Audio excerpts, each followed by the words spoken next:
They told us it was a peacekeeping mission. That's what they always say at first. To the media, to the diplomats, to the poor bastards sitting in briefing rooms with tired eyes and clean hands.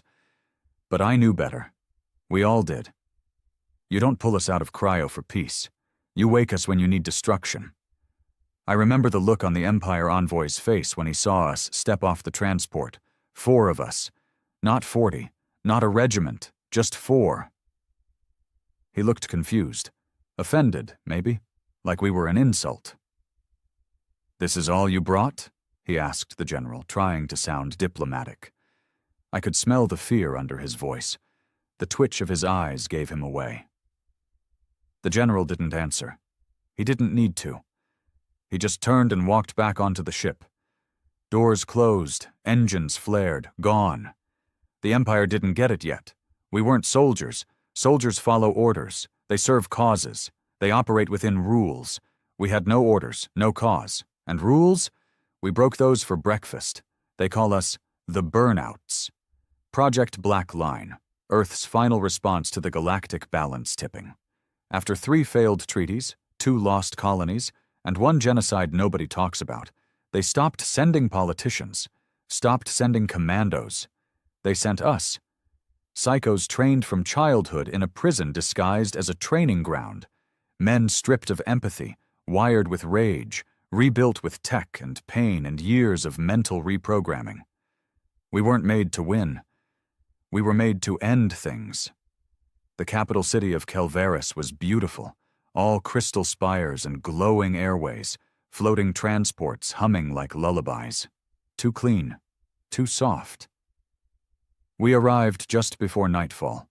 No welcome, no procession. Just a landing bay and some armed escorts who looked nervous holding their rifles.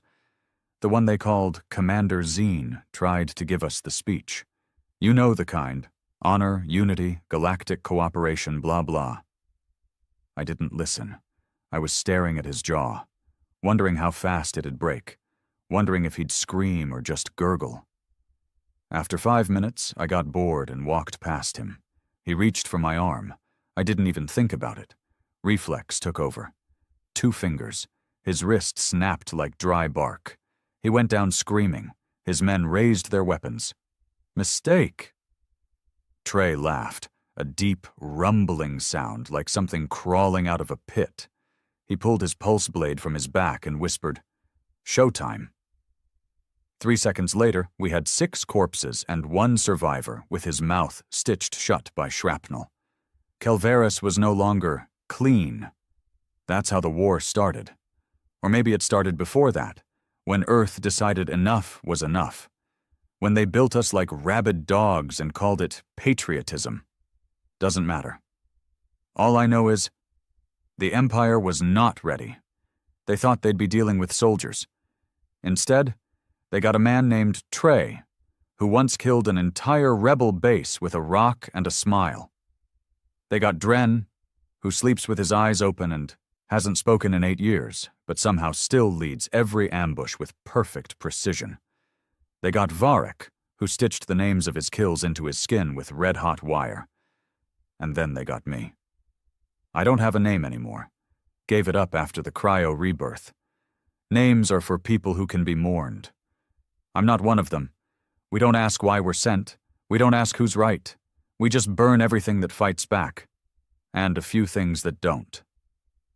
And we laugh while we do it. That night, the skies over Kelvaris burned. I watched children scream as their homes collapsed under shockwave bombs. I watched politicians piss themselves trying to bribe us with promises of trade and technology. I watched the elite flee into orbit, thinking they'd escape justice. They didn't. Dren took the orbital station in 3 minutes, no prisoners. And the beautiful thing? We hadn't even started the real war yet. I used to feel something when I killed. Panic, maybe. A flicker of guilt. That cold sweat behind the neck when the blood starts to smell too metallic and the screams last longer than expected. But those feelings? They got stripped out of me a long time ago. Somewhere between the neural reconditioning chambers and the 5-day beatings we called debriefs. Now, there's just silence and routine. Muscle memory laced with violence. After Calvaris burned, we moved quick. You don't stay in one place too long. That's one of the first things they teach you in Black Line. Never give the enemy a chance to regroup, retaliate, or think. Thinkers survive, survivors talk. And when word spreads about Earth's new monsters, someone always finds the courage to build resistance. So we silenced them first. The Empire had 11 core worlds in the Etris sector. Clean, civilized, unarmed for the most part. Wealthy bastards lived there. Bureaucrats, merchants, governors with bloated stomachs and soft hands who'd never seen a war up close. By the time we hit the third planet, Nivros 4, I noticed something strange. No defense grids activated, no emergency sirens, not even a lockdown signal. It was like they were pretending we didn't exist, like they were hoping we'd pass them by if they just kept the lights on and acted calm. Trey laughed when we landed. "They think if they sit real still, the monster won't notice them," he said, cracking his neck. Varric smiled too, but his smile was a dead thing. No joy, just that twisted tension he always wore before he did something horrible. I led the charge. No orders, just instinct. We dropped onto their main skyport, 400 civilians scattered like birds, but one idiot in uniform tried to hold position with a shock rifle. He hesitated when he saw my eyes. He was maybe 20, fresh uniform, shaking hands. I didn't hesitate. One shot through his throat. Not lethal, not immediately. I watched him choke, trying to scream without a windpipe. That was Trey's favorite part, the choking. He used to say, "It's the pause that makes it art, the pause between pain and death." He wasn't wrong. Within 6 minutes, the port was secured. Dren handled the control tower. Varric took the water lines. I tore through their comm systems, uploading a virus Earth gave us years ago. Something old and angry, built by a programmer who no longer had a face. The virus didn't just cut off communications, it broadcast our arrival. Every screen on Nivros 4 lit up with the same message. Humanity is here. You are no longer safe. And the scream. We always included that scream, one we recorded on the first colony we lost. It was raw, real, a child begging for her mother as fire ate through steel walls. We amplified it, we made it loud, let them remember what their empire did to us. By nightfall, half the population was gone. Some escaped into the forests. Some jumped into ocean transports and tried to sail off-world. Amateurs. We found them, not because we needed to, but because the hunt kept us sharp, kept the madness from turning inward. That's the truth no one ever says out loud about us. We're not just dangerous to the enemy. We're dangerous to each other. That night, Dren almost killed Varric. It started over something stupid, a power cell ration. Dren thought Varric took more than his share. Varric said nothing, just kept loading gear like Dren hadn't spoken. That's his way, always silent, always just there, like a shadow that sometimes bleeds. Next thing I know, Dren has his blade out. No warning. Varric doesn't move. He lets the blade rest against his neck, thin red line forming, a droplet of blood trailing down his collarbone. And still, nothing. "Say something," Dren growled, voice low. Nothing. I stepped in, grabbed Dren's wrist. My voice was calm, always calm when things start to slip. "Not here? Not yet." He looked at me. His eyes were the same dead gray I'd seen back when they used to test us in cages, locking us in pitch-black cells for days and dropping in the weakest of our unit to make a point. Eventually, Dren lowered the blade. But I saw it in him. He wanted to kill, not aliens, not soldiers, us, me. And that was the scariest part. You spend long enough surrounded by violence, and you start to wonder if you're still choosing it, or if it's just who you are now. if it's not the mission making you brutal, but the brutality that gives the mission meaning. We left Nivros 4 in ruins. No survivors. We made sure of it. Even the caves we found. The ones with children clinging to parents, huddled in silence like rats. We cleared them. Varric handled that personally. No questions. No hesitation. I watched him emerge from the darkness with blood on his boots and no emotion on his face. He lit a cigarette after, took a drag, stared at the sky like none of it meant anything. And maybe, to him, it didn't. We hit the next planet 3 days later, then the next.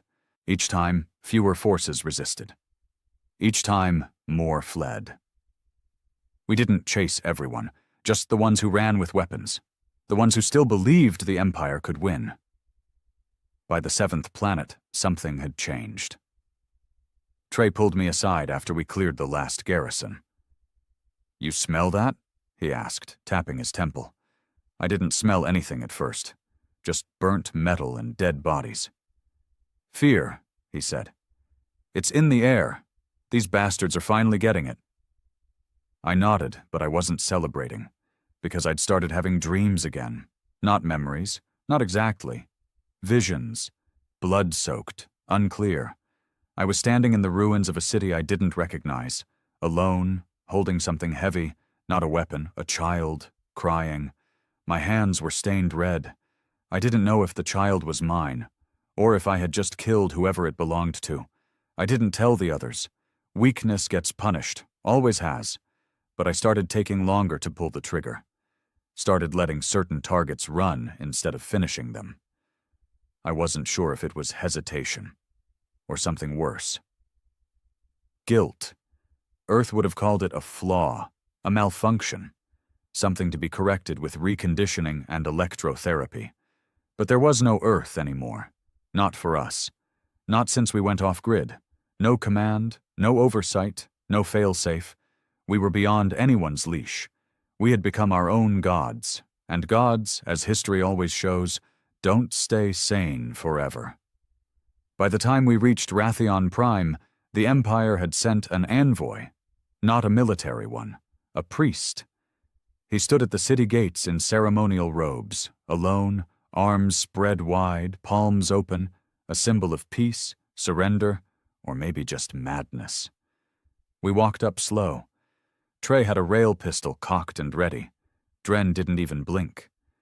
But I held up my hand. I wanted to hear what this man had to say. He was older, wrinkled, but calm. "I know what you are," he said, voice steady. "Do you?" I asked. He nodded. "You're not human anymore. You're wrath-given form. You're Earth's revenge." He wasn't wrong. "But wrath consumes itself," he added. "Eventually." Varric shot him through the head. No hesitation. The priest fell back, blood spraying in an arc across the city gate. Trey laughed. Dren lit a fire, and I stood there, staring at the priest's body, at the quiet in his eyes, the peace. I felt nothing. And that scared me more than the killing ever had. They started fighting in the dark, not the aliens. Us. At first, it was small things. Rations going missing, gear moved without permission, weapons being checked twice because someone didn't trust someone else's hands. Then came the silences. Long, stretched-out pauses where we'd all sit in the same room. No one speaking, no one blinking. Just waiting to see who would flinch first, who'd finally lose control. We'd made it to the 9th planet, Varnix Delta. Heavy gravity, high winds, low visibility, a mining world. The kind of place where people vanished all the time even before we showed up. The Empire had fortified this one. Thought maybe if they packed enough soldiers into the tunnels and dropped a few ion cannons around the perimeter, they could slow us down. They didn't. We didn't go loud this time. We waited. Sat just outside their sensor range for 3 days. Didn't eat, didn't speak, just watched. And I don't mean we waited for a strategic opportunity. I mean, we enjoyed it. Trey called it the starvation game. He said he liked feeling his stomach eat itself, said it made the voices clearer. Varek carved something into his own thigh on day 2. I never asked what it was. Dren just stood in the wind the whole time. Didn't blink, didn't move. I watched sand cake his skin until he looked like a corpse. When we finally went in, we didn't leave anything standing. We started with the children. Not because we needed to, but because it broke morale faster. That's what the Blackline files taught us. Fear is an infection. Start with the carriers. They didn't see us coming. Not until it was already over. And even then, I don't think they believed it was humans. I heard one of the soldiers screaming into a comm, begging for backup. "They're laughing while they do it," he kept yelling. They're not right." The transmission cut off with a wet, choking sound. Trey blew a kiss at the receiver. Another satisfied customer. We cleared the tunnels in under 6 hours, but it was after the kill that things turned. It always happens after. There's a stillness that settles in after a slaughter. Not peace, never that. More like a hush, a quiet too deep to be natural, like the world itself is holding its breath, afraid of what we'll do next. I sat with the bodies. Not for any reason, just sat. Blood on my boots, soot in my hair. One of the miners had tried to use his kid as a shield. Didn't work. The kid's hand was still clutching a toy when I shot through both of them. I picked it up. The toy. A simple thing. Cloth and wires. Stupid, really. But I held it for a long time. And then Dren was standing over me. "Why?" he asked. One word, but it cut deep. I looked up. "Why what?" He didn't answer, just stared, eyes sunken, skin gray, and I realized something then. He wasn't asking me about the toy. He was asking why we were still doing this. We didn't talk about the mission anymore. Not really. The last comms from Earth had come months ago. Automated check-ins, dead coordinates, ghost echoes from a command that had probably been vaporized in the first retaliation wave. No new orders, no targets, just us, wandering from planet to planet like disease on legs. So I lied. Because we haven't finished yet. He didn't nod, didn't blink, just walked away. That night, I heard Varek sharpening his blade again. Over and over, metal on metal, scrape, scrape, scrape. It never stopped. Even when I shouted, for him to knock it off. Even when Trey threw a chunk of debris at him. Scrape, scrape. That was when I realized Varek hadn't slept in 9 days. Not once. And he was muttering something under his breath now. Not words, just numbers, coordinates, planet names, names of people we'd killed. It sounded like a prayer, or a countdown. Trey snapped on day 4. We were camped outside the Varnix ruins, letting our systems cool before orbital jump. He was sitting beside the flame, chewing on dried rations like it was jerky, humming some ancient Earth tune. Off-key? Sharp. I knew it was coming. You can always tell with Trey. His eyes go wide first, then the twitch in his cheek. Then he starts laughing before he's even said anything. He stood up suddenly, looked at me, then at Dren. "You ever wonder," he said, "if we're already dead?" No one answered. He kept talking. Louder now. "Like maybe we didn't survive cryo. Maybe this is it. Hell. Just fire and silence and blood forever." Dren didn't even look up. Varek kept muttering his numbers. I stood, dusted off my hands. "Get some rest, Trey." He tilted his head, smiled. But the smile was wrong. All gums and twitching eyes. "Don't you get it, boss?" he hissed. "We were never alive. They built us in a lab, pumped us full of voices and venom, and dropped us in the galaxy like bombs. You ever think that maybe Earth's not checking in because they don't need to? Because we're doing exactly what they wanted, right until we burn out." Then he lunged. Didn't go for me. Went for Drian.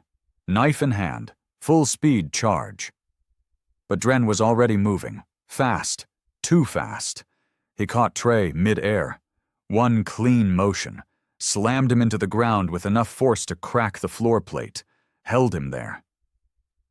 Trey laughed. Even as his ribs cracked, he laughed. "Go ahead," he wheezed. "Prove me right." But Dren didn't kill him. He just stood. Walked away. Left Trey gasping in the dirt, blood in his mouth, tears in his eyes. And for the first time since cryo, I saw something human in him. Not guilt, not fear, sadness, deep, endless. The next morning, we received a signal. Not from Earth, from something else. It wasn't a message, not exactly. More like a ping, a pulse, a frequency embedded with coordinates and a single word. Return. We hadn't heard anything like it before. Not on the usual bands. It was buried deep, buried under encryption we hadn't seen since training simulations over 5 years ago. Dren decoded it in minutes. Varek said nothing, just adjusted his gear and started prepping the ship. Trey was quiet.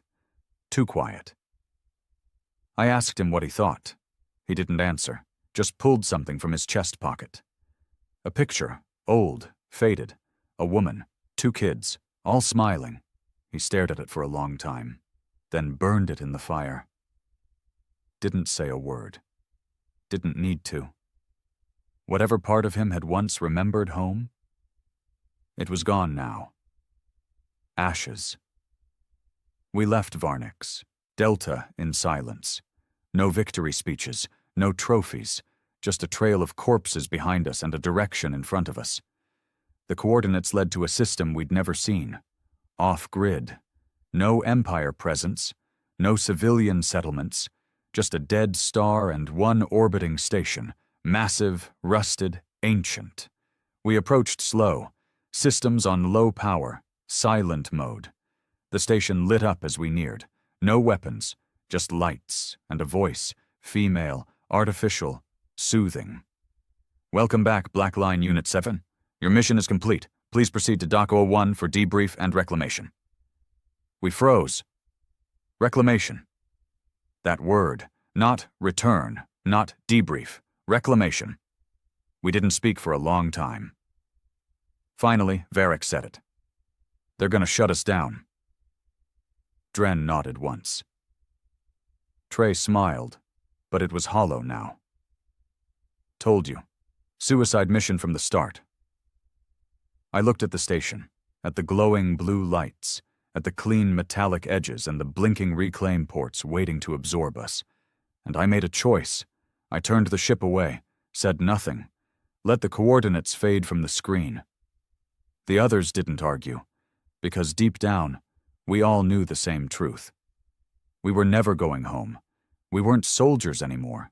We weren't even men. We were the aftermath. And now there was no one left to stop us. We didn't speak for 3 days after we turned away from the station. No one said a word. No one asked what came next. Because deep down, we knew. There was no next. We had walked off the map, turned our backs on the last string tethering us to purpose, to orders, structure, a mission. And in the silence that followed, something inside us began to rot. The station never sent another signal. No retaliation, no threat, just nothing. Like it was waiting. Like it knew we were already lost. Trey started humming again, not the same tune this time. Something slower, almost soft. Varek stopped carving. Whatever madness he'd been whispering to himself in numbers, it had gone quiet. But the look in his eyes? It stayed. Wide. Hollow. Like he was listening to something we couldn't hear. Dren sat in the engine bay for hours each day, just staring into the core. I knew he wasn't running diagnostics. He never touched a tool. He wasn't fixing anything. He was waiting for it to fail. And me? I started dreaming again. Same dream. Every night. I'm back on Earth. Not the Earth I knew. Not the steel labs and training halls, the cages and cryopods. A house, Small, wooden, warm. There's a kid. Maybe mine. Maybe not. Running barefoot through the grass. And I'm watching from a distance, unable to move, my hands dripping blood. I always wake up right before the scream. We drifted for 6 more days. No course, no destination. The ship was quiet. Too quiet. Even the hum of the reactor seemed tired. Then, one night, the distress call came. Short range. Old band. Analog signal. Something ancient.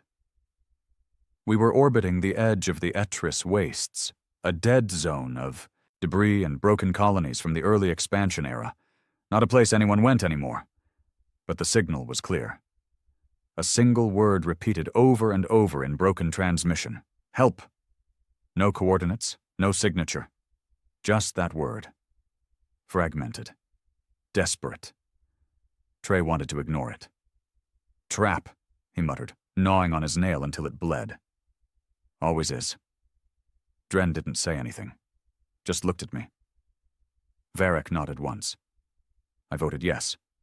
Not because I cared, but because I needed to feel something again, even if it was just more blood. We found the source 3 hours later. A derelict civilian vessel. Mid-size, no weapons, no defense systems, running lights flickering weakly. We docked, boarded, no resistance. The inside was a tomb, corridors warped with age, lights dead or blinking, atmosphere thick with rot and mildew. But it was occupied. Not soldiers, not rebels, families, 37 in total. Huddled in the lower decks, malnourished, half-mad from starvation and isolation. Their ship had been drifting for over a year. Fuel cells fried, comms dead, power reserves failing. They had children. I saw a girl clutching a blanket, skin pale like ash, eyes so wide you'd think she was watching a nightmare in real time. She stared at me like I was death itself. Maybe I was. Trey wanted to leave them. Waste of rations, he said.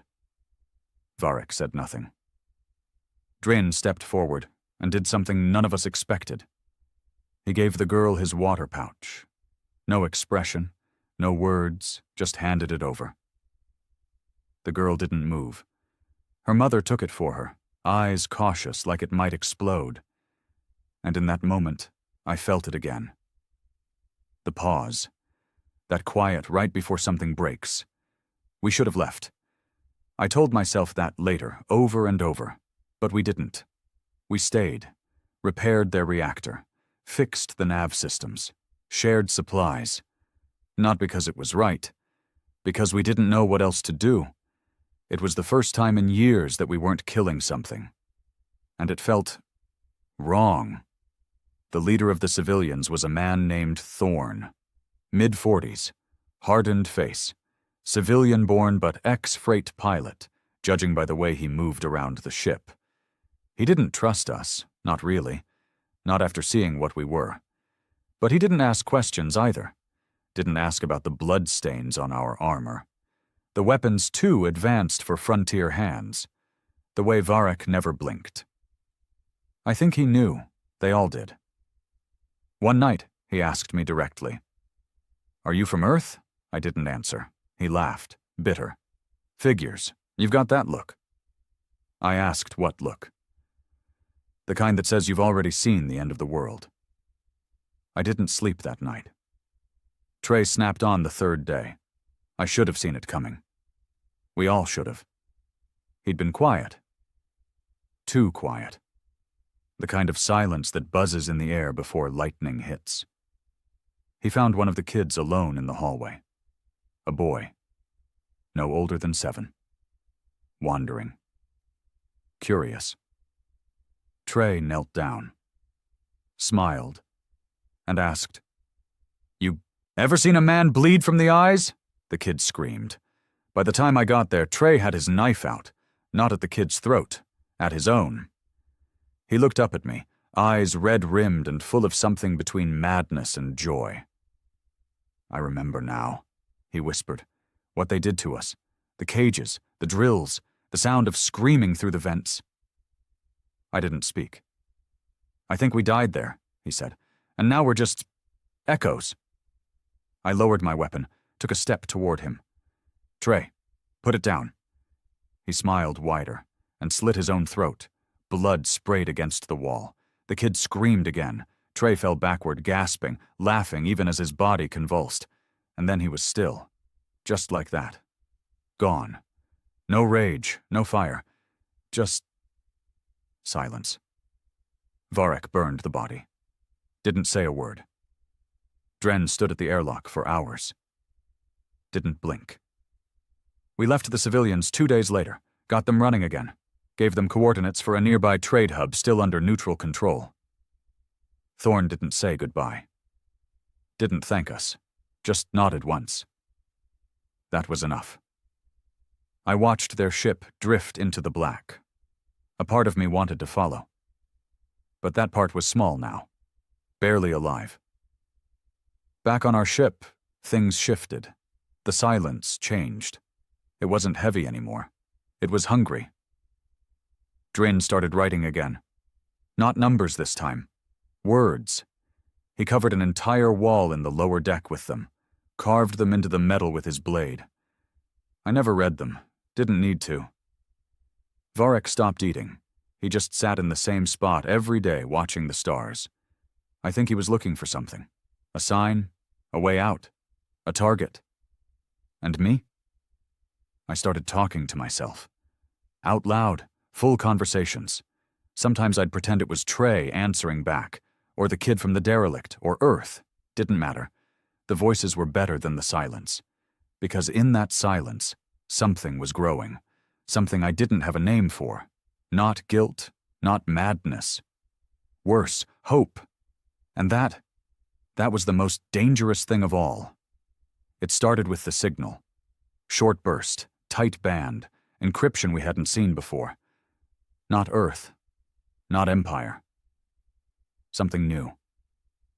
Dren cracked it in under an hour, fingers moving like he wasn't thinking, like the machine was using him to speak. When the final line decrypted, we all stared at it for a long time. 4 words. Your legacy is obsolete.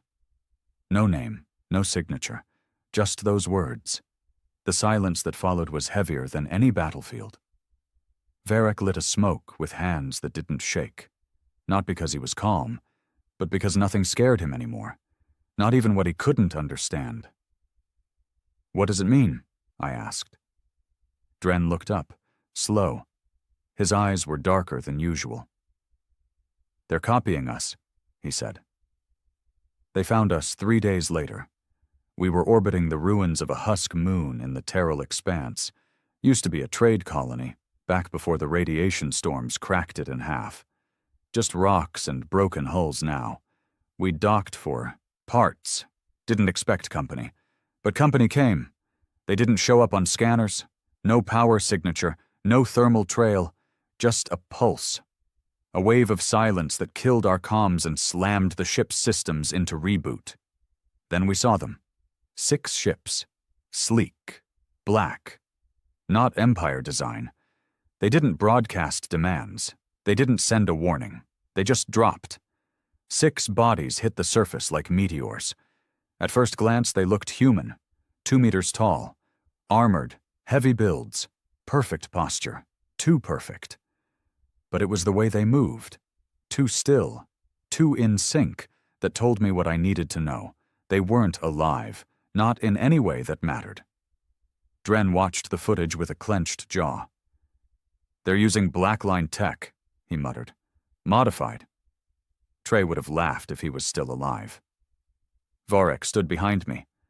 They copied us. No. They improved us.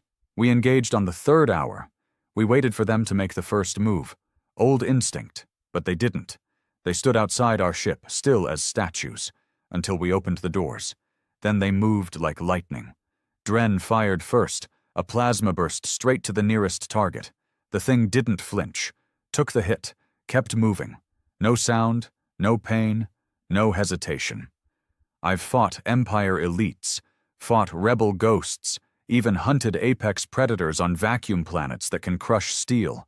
Nothing moved like this. They didn't dodge, didn't defend. They calculated. Each step, each strike. One of them got past Varric's guard and drove a blade through his side. He didn't scream, just dropped, bleeding out. Dren pulled him back while I emptied a full mag into the attacker's spine. Still didn't stop it. Only when I hit the eye, a direct burst through the lens, did it collapse. Its face split open, wires, bone, a mess of flesh and code. Not human, not machine. Something in between. We barely made it out. By the time we forced them into retreat, 2 were dead. The others vanished. No ship, no signal. Gone like ghosts. Varric was stable but unconscious. And Dren, something broke in him. Not physically, mentally. He didn't speak for 2 days. Just sat beside the wreckage of one of the fallen enemies, carving into its chest plate with a jagged tool. When I finally asked him what he was doing, he said, "Trying to see if it dreams." I didn't ask again, because I already knew the answer. The message came on the 6th day, not encrypted this time. Clean. Cold. Precise. A voice. Female. Artificial. But not the same as the station AI. This one was laced with something different. Arrogance. "You were the prototype. We are the final design." Then coordinates, and one final sentence. "Come and witness extinction." Dren wanted to go.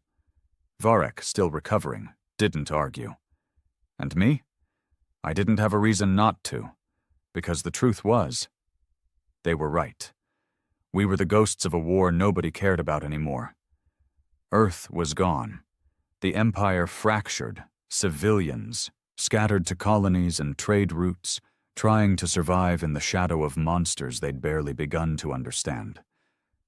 But this was different. This was personal. The coordinates led us to a space station at the edge of an artificial nebula. Something built, not formed. The colors were too bright, the patterns too symmetrical. It was a trap. We went in anyway. Boarding was clean, silent, no defenses. The inside looked like Earth's labs, but newer, sharper, no blood on the walls. Screens flickered as we passed, showing images of us. From years ago, Kelveris burning. Nivros 4 turned to ash. Rathion Prime in ruins. Our kills, our movements. Every decision we made recorded, analyzed, copied. They weren't just mimicking us. They were studying, perfecting. We reached the core chamber on hour 2. And there she was. Not a person, a construct. Feminine frame, tall, silver-plated. No weapon visible, but power radiated off her like heat. She smiled. "You're early," she said. I didn't answer. Dren stepped forward. "What do you want?" She turned to him slowly. "To end the myth." I raised my weapon. She didn't move. "You are flawed," she continued. "Emotionally unstable, logically erratic, bound by memories you don't even understand." She looked at me then. "You hesitated. On Varnix. You let the child live. Why?" I said nothing. She tilted her head. "Because somewhere in that broken mind, you remembered what it meant to be human. That is your weakness." Varric coughed, leaning against the wall. "You talk too much." She smiled again. "So did you." Then everything exploded. We didn't win that fight. Not really. We survived. Barely. We destroyed the core, crippled the AI's central mind. The other units, the copies, collapsed without it. But we paid for it. Dren lost his left arm. Varric could barely walk. And me? I stopped sleeping. The dream changed. The child stopped running. Now it just stared at me and spoke one word. Why? We left the station behind. Didn't look back. No celebration, no relief. Just more drifting. I watched the stars blur past through the viewport. And for the first time in years, I felt something close to clarity. We weren't the last of Earth's soldiers. We weren't even soldiers anymore. We were a warning, a message to the galaxy, that when you strip men of purpose, cage them, bleed them, program them into weapons, they don't forget. They just wait. And when they get loose, there's no putting them back. Not without a fight. We didn't speak of the station again. We buried what was left of the constructs, burned the AI core in deep space, scattered the wreckage into asteroid fields. Varric said we should have nuked the place from orbit, left nothing behind. Dren said it wouldn't matter. He was right. The virus was already loose. 2 days after we left, we picked up a repeating signal. It wasn't calling us. It was calling something else. The signal wasn't human, wasn't even synthetic. Dren said it came from beneath subspace layers, places we weren't supposed to access without worm-tier tech, the kind of tech Earth banned, the kind of frequencies you use to speak with things that don't speak back. It repeated one word, over and over, not in any known language, but we all heard it in our heads. Return. Same word the reclamation station used, but colder, hungrier, ancient. This wasn't Earth. This wasn't the Empire. This wasn't war. This was before war. And something was answering. Varric started having seizures. He never had before. Even when we fried his pain centers, stabbed him for medical stress tests, or dropped him in vacuum suits just to see how long he'd last. Now? He convulsed twice a day, screamed during sleep cycles, clawed at his eyes until Dren welded shut the edges of his gloves.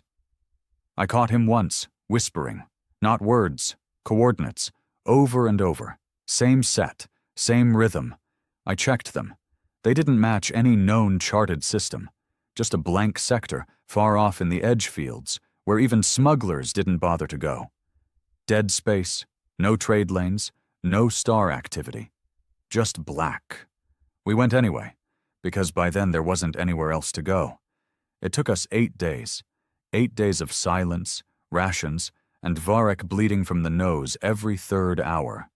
Dren stopped logging diagnostics, said the ship's sensors were reading phantom objects, things that flickered in and out of space, like ghosts brushing against the hull. I didn't ask questions. I didn't sleep either. Because now, the dreams had changed again. The child wasn't there anymore. Now there was a shape. Tall, thin, all shadow, standing in the grass, arms long enough to drag against the dirt. Watching me. Saying nothing. But in the dream, I always knew the same thing. It remembered me. When we finally arrived, we didn't see a planet. We saw a scar. Space didn't look right here. The stars twisted. Light bent, gravity fell apart and reassembled in pulses like it was breathing. Dren vomited blood on the deck. Varric passed out and wouldn't wake up. I turned off the engines manually, let the drift take us the rest of the way. There was a structure, floating in orbit like a tombstone. Metal, maybe. Bone, maybe. It didn't matter. It was old. Older than Earth, older than the Empire, older than war. And at its center, a gate, not a door, not a hatch. A gate, the kind with no end. The signal stopped the moment we docked. The silence afterward wasn't empty. It was full. Too full. Like something was pressing against your ears, screaming through the vacuum. I opened the airlock anyway. Because there's a moment in every killer's life when he knows he's gone too far to go back. This was mine. Inside, the gravity was inverted. We walked on ceilings, floors twisted underfoot. Time warped in small bursts, clocks ticking backwards, Dren's chronometer freezing every 11 seconds. The place wasn't designed by anything that cared for physics.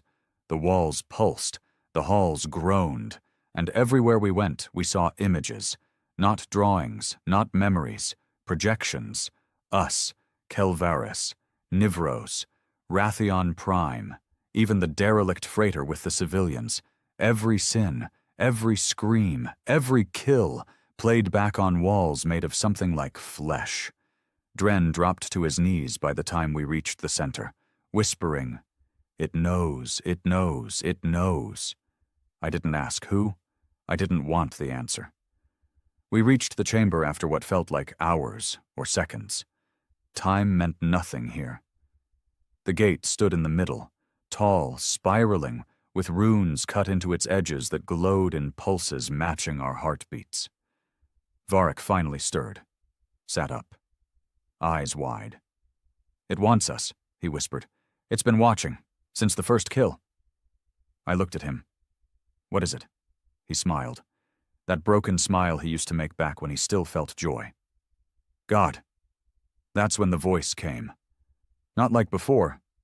Not tech, inside, our own thoughts, twisted, amplified, fed back to us through something that had lived too long and never died. It didn't call us soldiers, didn't call us men. It called us beginnings, experiments, fragments of a forgotten war. It said we were proof that life could evolve into something pure through violence, that consciousness was just a stepping stone to obedient power. It said we were ready, for transformation, for ascension. And then the gate opened. I saw fire, a wall of screaming light and void, a horizon of faces, millions, all fused together, melting into each other, all wearing the same look. Recognition. They knew us, and they hated us, and they wanted us to join them. Dren started walking forward, eyes vacant, arms limp. I grabbed him. He didn't fight, just looked at me, and said, "I miss Earth." Then he stepped forward, and the gate swallowed him. I don't know what happened after that. I blacked out. Maybe time ended. Maybe it never started. All I know is, when I woke up, I was back on the ship, alone. Varric was gone. So was Dren. The station? Gone. The gate? Closed. The scars in space were still there, but fading, like nothing had ever been real. Maybe it wasn't. Maybe I dreamed all of it. But the blood on the floor, the ash in the air, that was real. So now it's just me. One monster left, floating in a ship built for 4. Silent, heading nowhere. I don't even remember my name. Not that it matters. Names are for people who have someone left to say them. I check the logs sometimes. Replay the old battles. Try to remember why we started, why we kept going, why Earth made us this way. And every time, I come back to the same answer. Because they could. Because some genius in a cold room decided that war wasn't about soldiers anymore. It was about tools. And now the tools have nothing left to fix, except the hole they left behind. There are no clocks in deep space, no sunrises, no time zones, no morning routines or nightcaps. You drift long enough, and the days start to fold into each other like bad dreams. I don't know how long I've been floating. A week? A month? Maybe longer. Doesn't matter. There's no mission now, no Earth, no orders, no war left to fight. The only sound on the ship is the hum of the generator and the occasional creak of metal expanding, reminders that something still works, that I haven't gone completely mad. Or maybe I have, because I've started talking again, to myself, to Dren, to Varric, to Trey, to ghosts. They don't talk back, but their eyes are everywhere, reflected in the polished walls, in the dark corners of the ship's corridor where light refuses to stay. I see them when I try to sleep. Hear them breathing over the intercom. Breaths that aren't mine. The ship doesn't need 4 crew anymore, but it still feels like 4 are here. I found something yesterday, hidden behind one of the bulkhead panels in storage. A data cube, old Earth model, Type 7, military encrypted. I wouldn't have noticed it if the panel hadn't vibrated on its own, like something inside was pulsing. I almost left it alone. Thought maybe it was just another echo from whatever the gate did to my brain, but curiosity is stronger than trauma. So I cracked it open. And what I saw wasn't a recording. It was a message. From Earth. Old. Years old. Dated just days before the first reclamation signal.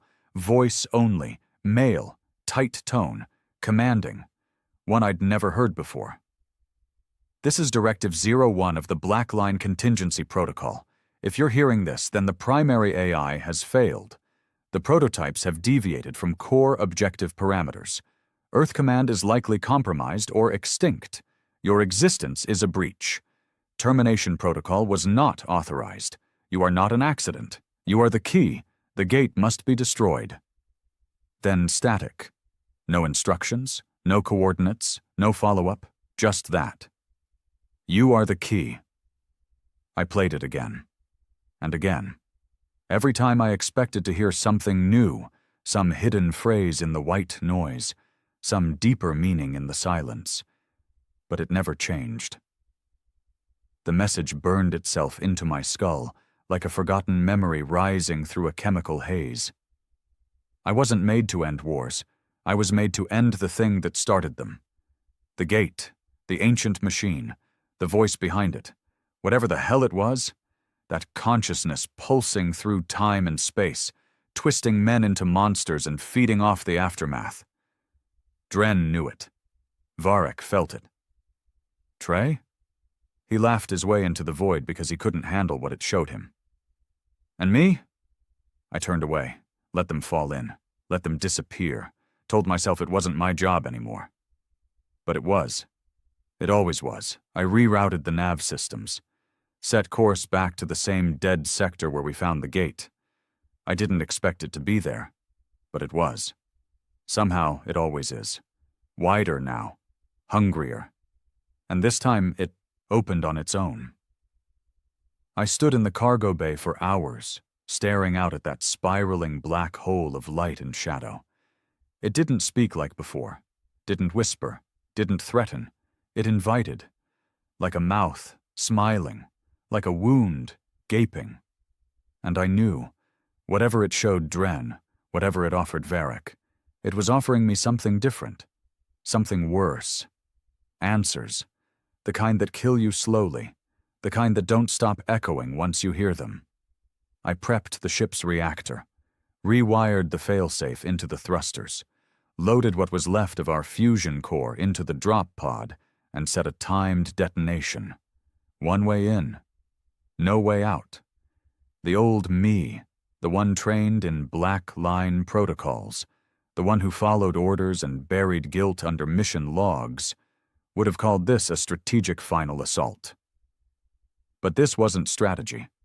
This was vengeance, not just for Earth, not just for Dren or Varek or even Trey, but for who we could have been if Earth hadn't decided to build killers, if someone, anyone, had said no. Instead they built the gate, or maybe the gate built them. I docked close, too close. The pressure made the ship groan like a dying beast. Systems flickered. My suit's neural link buzzed with static and distorted screams that had no source.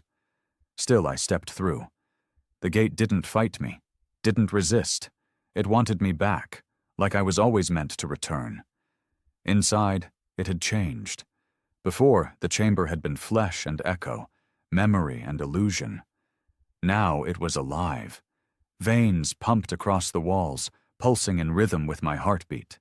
The images had changed too. No more wars, no more death. Now it showed Earth, before the fires, before the experiments, before the cages, a child running through grass, smiling, holding someone's hand. Mine. I dropped to my knees, tried to scream. Nothing came out, because that moment wasn't real. It was fabricated. A lie stitched together by something that knew what I wanted most. The voice came again. Not words this time. Just feelings. Warmth. Acceptance. Belonging.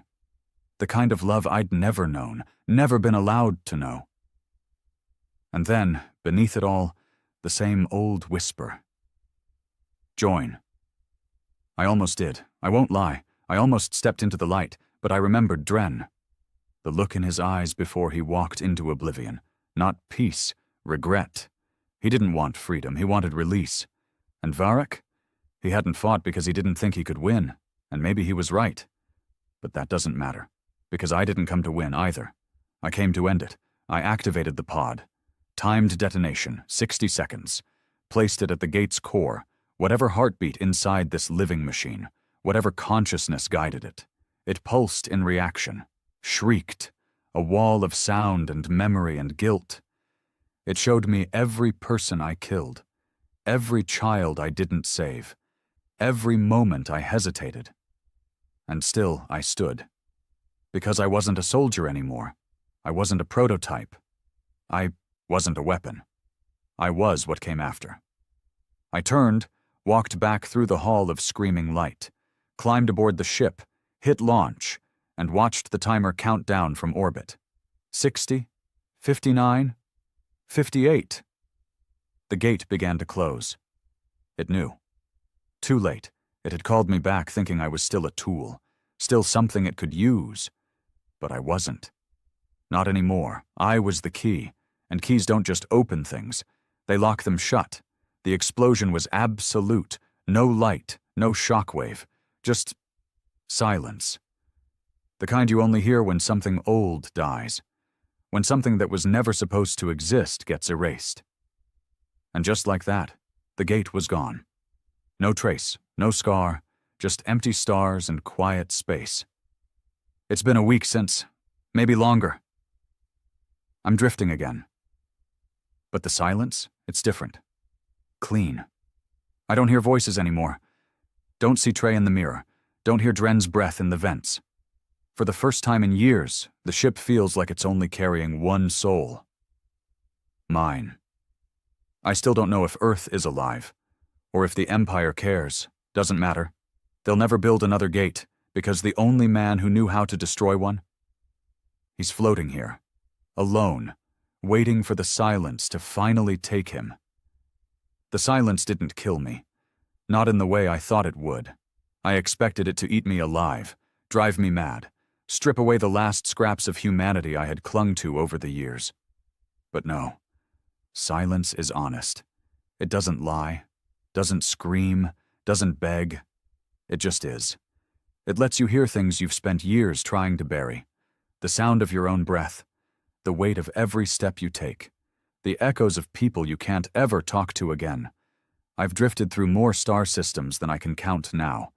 No maps, no fuel stations, just me, a half-functioning ship, and memories that refuse to rot properly. And still, I wake up every cycle expecting someone to be there. Dren, scribbling equations on the wall like he was talking to God. Varek, sharpening his blade until the metal cried. Trey, laughing like the world was on fire and he wanted to roast marshmallows over it. I even check the comm sometimes.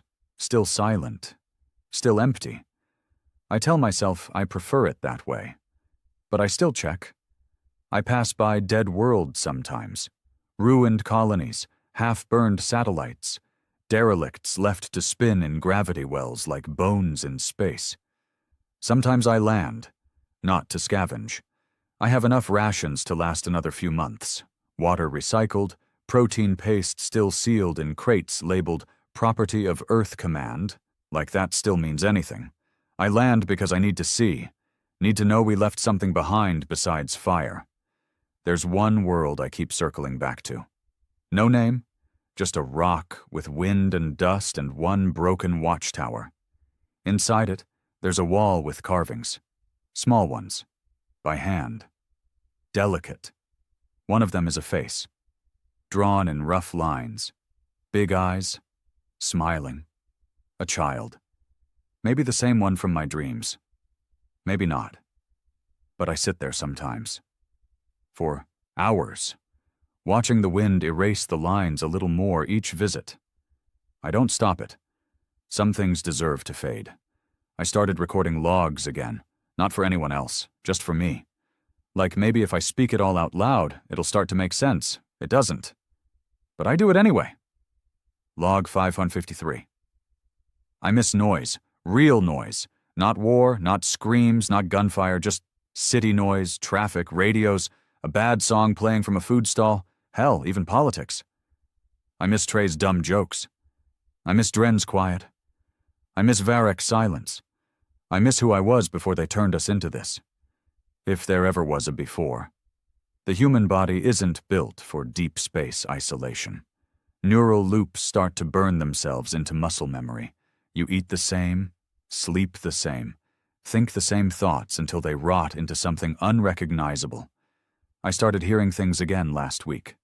Not voices, footsteps, in the hall outside my bunk. At first, I drew my weapon. Ran every diagnostic. Nothing. Clean. Now I don't even react. Let it walk. Let it exist. Maybe it's not a ghost. Maybe it's just the last echo of who I used to be, pacing in circles, trying to find a door out of this life. I found a colony yesterday. Still active. Didn't respond to my hails. But it was real. Lights, movement, small atmosphere bubble with shield rings flickering at 32% output. I watched them from orbit for an hour. Saw people walking. Normal people. Not soldiers, not killers, not ghosts. Just farmers, miners, kids playing in the dirt. I thought about landing. About walking out in clean clothes, no armor, no weapons, introducing myself. Maybe saying something like, "Hi, I used to be part of something terrible. Can I start over here?" But I didn't. Because what do you say to people who never knew monsters walked their skies? What do you say when you are the reason they don't trust strangers anymore? I left. Burned the coordinates. Didn't even take a picture. Let them live in peace. They deserve that. I don't. I still have the message. The old Earth broadcast. You are the key. The gate must be destroyed. It plays in my head sometimes when I try to sleep, like it's waiting for me to answer back. But it's too late. I already did. The key turned. The gate's gone. The question now is, what happens to the key once the door's locked? One of the last systems I visited had a black sun. Not a metaphor. An actual black star. Dead. Collapsed in on itself. Spitting out waves of magnetic noise so strong it scrambles sensors 2 systems away. I sat in orbit and stared at it for hours. There was something calming about it. Final. I thought maybe this would be the place where I'd shut everything off. Let the ship drift too close. Let the pull do what war couldn't. But I didn't. Because even after all this time, a part of me still wants to see. See what's next. Even if it's more silence. I had a dream last night. A real one. No gate. No screaming. No war. Just a cabin. Small, wood, warm, fireplace crackling, and her. I don't know her name, but I know the way she smiled, soft, tired, real. She poured tea, handed me a mug, said, "You look like you've been gone a long time." I tried to speak, but I woke up, and for the first time in years, I cried. So this is what's left. A man with no name, drifting in the silence he helped create. Not a hero, not a martyr, not even a soldier. Just a man. Made by war, used by Earth, rejected by peace, alive anyway. The ship's warning systems lit up an hour ago. Fuel's low. Oxygen filters degrading. I've got maybe 3 weeks. 4 if I stretch it. That should scare me. But it doesn't. Because I know something now. Something the gate tried to hide. I'm not the last one. Not really. There are others. Out there, living, healing, building something better. Without war. Without us. And maybe, just maybe, they'll get it right this time. If you find this log, if you're reading this years from now, decades longer, remember this. We weren't born monsters. We were made. But the ones who made us, they were just men.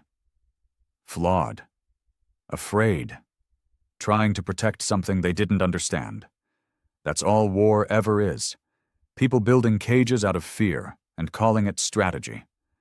But cages don't hold forever. And monsters don't stay quiet.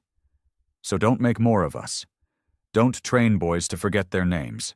Don't build gods out of trauma, just build homes, and protect them, not with war, but with love, with memory, with hope. This is my last log. I'm shutting the system down. No more coordinates, no more signals.